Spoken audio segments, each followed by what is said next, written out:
91. 피셔의 가설, 피셔의 히포티시스. 합리적인 경제 주체들이 인플레이션을 반영하여 명목 이자를 정하기 때문에 장기적으로 실질 이자는 안정적이라는 주장이다. 피셔 효과라고도 한다. 인플레이션을 고려한 거지. 한국은행이 지난 9월 9일 기준금리를 0.25% 인하했습니다. 한국은행 이자율, 피셔의 가설, 피셔의 가설.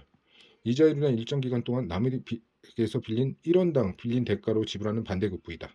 이는 돈을 빌려준 사람이 그로 인해서 놓쳐버린 기회비용에 대한 보상비 성격을 갖는다. 연간 이자비를 10%라는 것은 1년간 빌린 원금이 1원에 대한 보상비는 0.1원으로 퍼센트로 표시한 것에 불과하다. 여보, 어제 빌린 돈 1,800원. 일간 이자는 10%, 1,108원 더 갚아. 부부끼리니까 돈 관계는 확실하게. 이자는 정해진 이자율에서 원금을 빌린 대가로 지불하는 돈이 된다. 만일 연간 이자율이 10%로 1년간 원금 1,000원을 빌린다면 이자는 화폐 단위인 100원이다. 이와 같이 화폐액을 기준으로 계산한 원금 대비 이자 비율, 이자 나누기 원금을 명목 이자율이라고 한다. 그런데 10%의 명목 이자율을 원금 100원으로 빌려주고 1년 후에 1,000원을 빌려주고 1년 후에 원금과 이자를 돌려받기까지 물가가 5% 오른다고 가정해보자. 이 경우 1년 후 이자는 100원만 돌려받은 것은 돈을 빌려준 사람으로부터 빌린 사람에게 소득이 이전하는 것과 같은 효과가 발생한다. 즉, 물가 상승을 반영하지 않은 명목 이자에 의하는 경우 빌려준 사람은 손해를, 빌린 사람은 이득을 보는 결과를 이야기한다. 180원짜리 없어? 이자는 1년 뒤에 갚을게. 그때 물가 상승률을 반영할 거야. 즉, 물가가 5% 오르면 105원을 갚아. 그러면 내가 손해거든? 갚아. 안 그러면 내가 손해거든? 왜냐하면 5%의 물가 상승으로 인해 화폐의 상품 구매력이 5%만큼 떨어졌기 때문이다. 명목 이자율이 10%로 원금 1,000원을 빌려주면서 1년 후에 100원짜리 물건을 구입하려 계획했던 사람은 5% 물가 상승으로 인해 105원이 되어버린 그 물건을 100원의 이자만으로 살 수는 없다.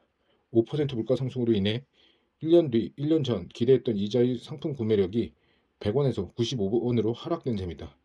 또한 이자의 상품 구매력 변동률이 마이너스 5%라는 것이다. 1년 뒤 붙을 이자 5원이 무서워서 지금 준다. 5% 물가 상승했을 경우 이자를 100원만 빌려줄 순 없지. 상품 구매력이 95원으로 하락한다는 건데. 95원으로 하락한다는 건데. 결과적으로 10%의 명목 이자율의 상품 구매력은 5%에 불과한 셈이다. 10% 마이너스 5%.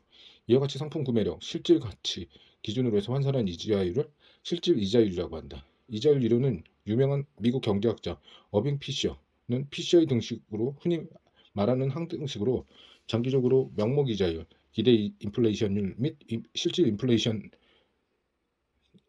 사이에 다음과 같은 관계가 있다고 성립한다고 주장했다. 명목 이자율은 이꼬르 기대 인플레이션 플러스 실질 이자율. 실질 이자율이 5.5%로 일정하게 유지되는 상황에서 인플레이션이 2%에서 3%로 상승할 것으로 기대되는 경우에는 N%또 7.5%, 5.5%에서 2%에서 8.5%, 5.5%, 3%로 조정돼야 된다는 것이다. 만일 인플레이션이 3% 상승하고 N 명목 이자율도 3% 오르는 경우에는 R은 변화할 수 없다. 단기적으로 경제 주체들이 인플레이션을 정확히 예측하기는 어렵다. 하지만 피쇼는 적어도 장기적으로 경제 주체들이 인플레이션을 비교적 정확하게 예상할 수 있다.